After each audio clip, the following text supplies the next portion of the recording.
I've looked at AA a little bit and seen that it's pretty AA, spiritual. American AA, Airlines. Alcoholics Ah, Anonymous. okay.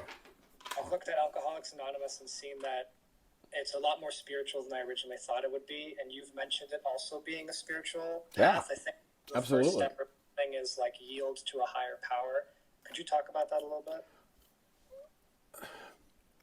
Well, if you look at, can you give the 12 steps? I can give you the spiritual and psychological rationale for every step. It's incredibly sophisticated. I had no idea, but I did. This much I will say for Harvard.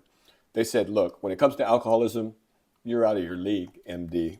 That we don't come close to a 12-step program. And if you look at all of the rehab programs, they've got 12 steps hidden inside, and they build businesses around them. But AA is free.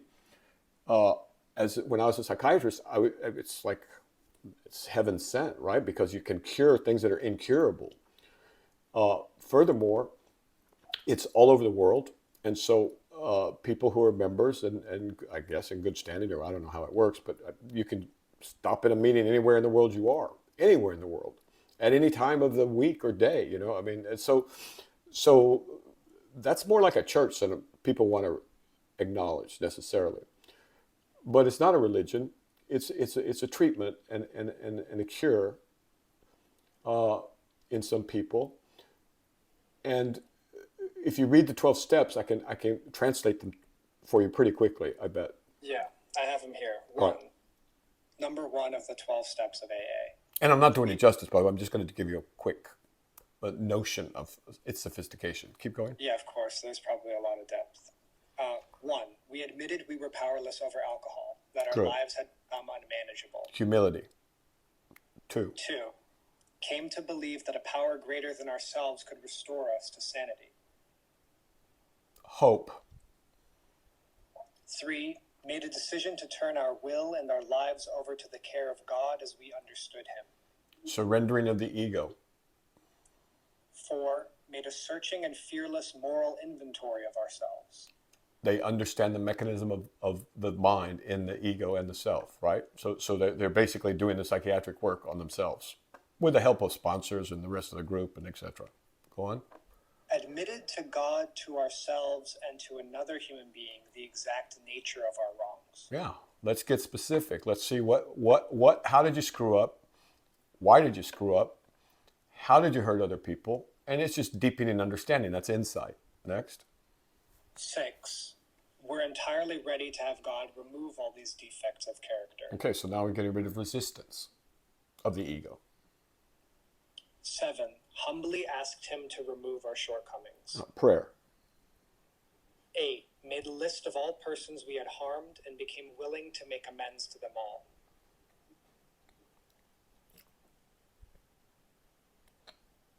Gratitude. Right? I mean, you've hurt people. They've suffered because of you. So, what do you do? I mean, there's a lot of words for that, but gratitude is what comes to mind. Because you're able to do that. I've never read these before. This is... Not people don't know, and so and the thing is, we're being swamped with addiction, and people are dying in the streets. Literally, young kids dying in the streets while the adults watch. I don't. If that doesn't make you weep, I don't know what will. Well, it's just like, what the hell are we doing?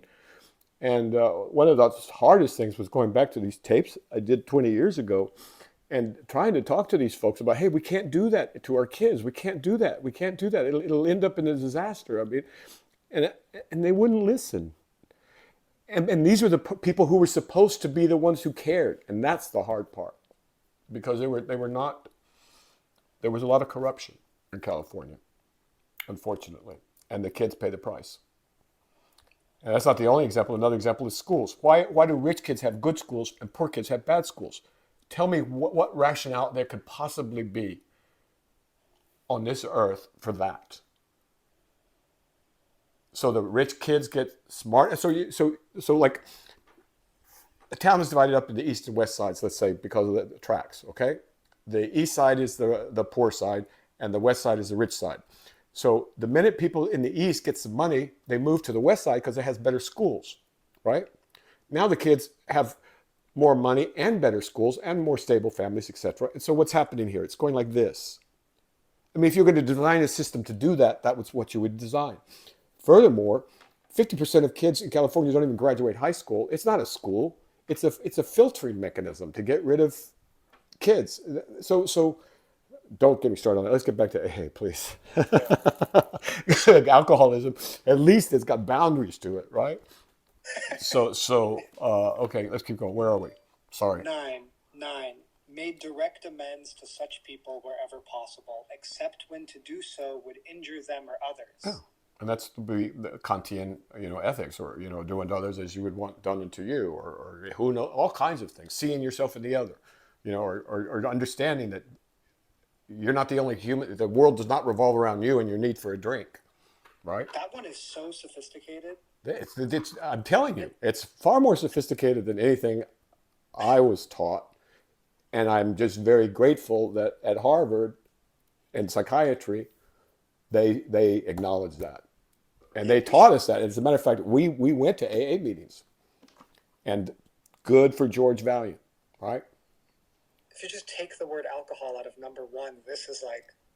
That's a spiritual path. Yeah, completely. Okay. Keep going. Oh, so when you see things like the Quran, right? Now Muhammad was, peace be upon him, was said to be illiterate. Mm-hmm. And even in translation, you could see something's off here. Something's not quite, doesn't fit in our rules of the universe, right? Right? So, and that's not just it. And plus, this is I'll talk about Revelation some other time, probably Sure. Offline. Okay? But let's keep going. Where are we? What step are we on? 10. Continued to take personal inventory, and when we were wrong, promptly admitted it. Maintenance. Mindfulness. 11. Sought through prayer and meditation to improve our conscious contact with God as we understood Him, praying only for knowledge of His will for us and the power to carry that out. Well, that's so many different things, but it's, I mean, just, you could list them. So what step is that? 11. Okay, so they've spent 10 steps just in contemplation, right? Yeah. Now they're going to meditation and prayer. And what else they say?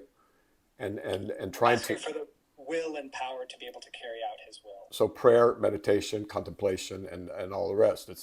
And also you're doing this in a group, and the room is full of love. Love is the active ingredient, okay? Without the love, this doesn't work.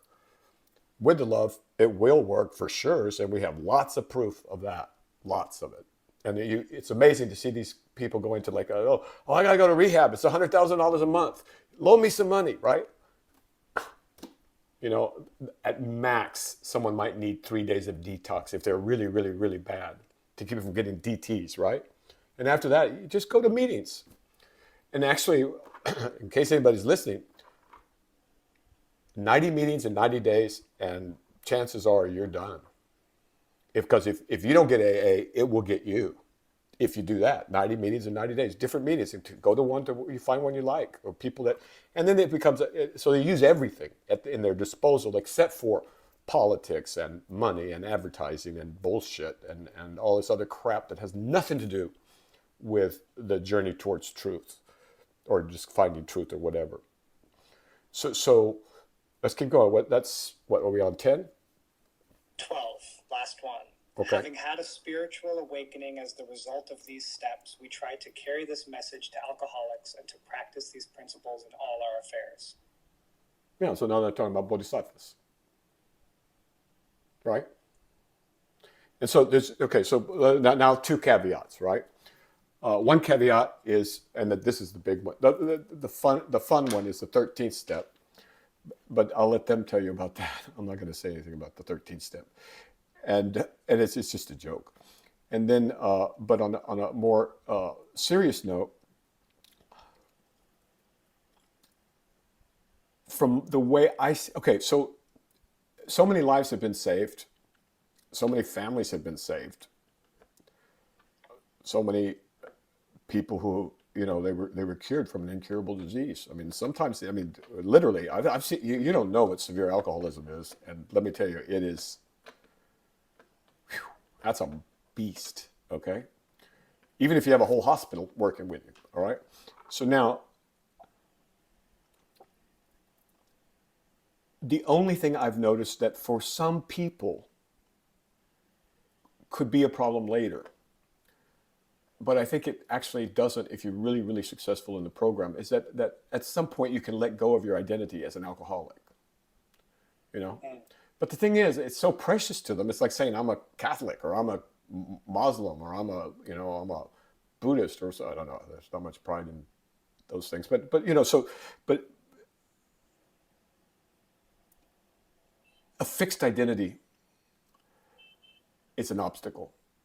And so, so at the end, you might say, I mean, for some people, you would say, and then we drop the identity of having had alcoholism, being alcoholic, and realizing we were much, much more than a body and a mind, and that we had been mistaken the whole time. It was just a bad dream, or something like that.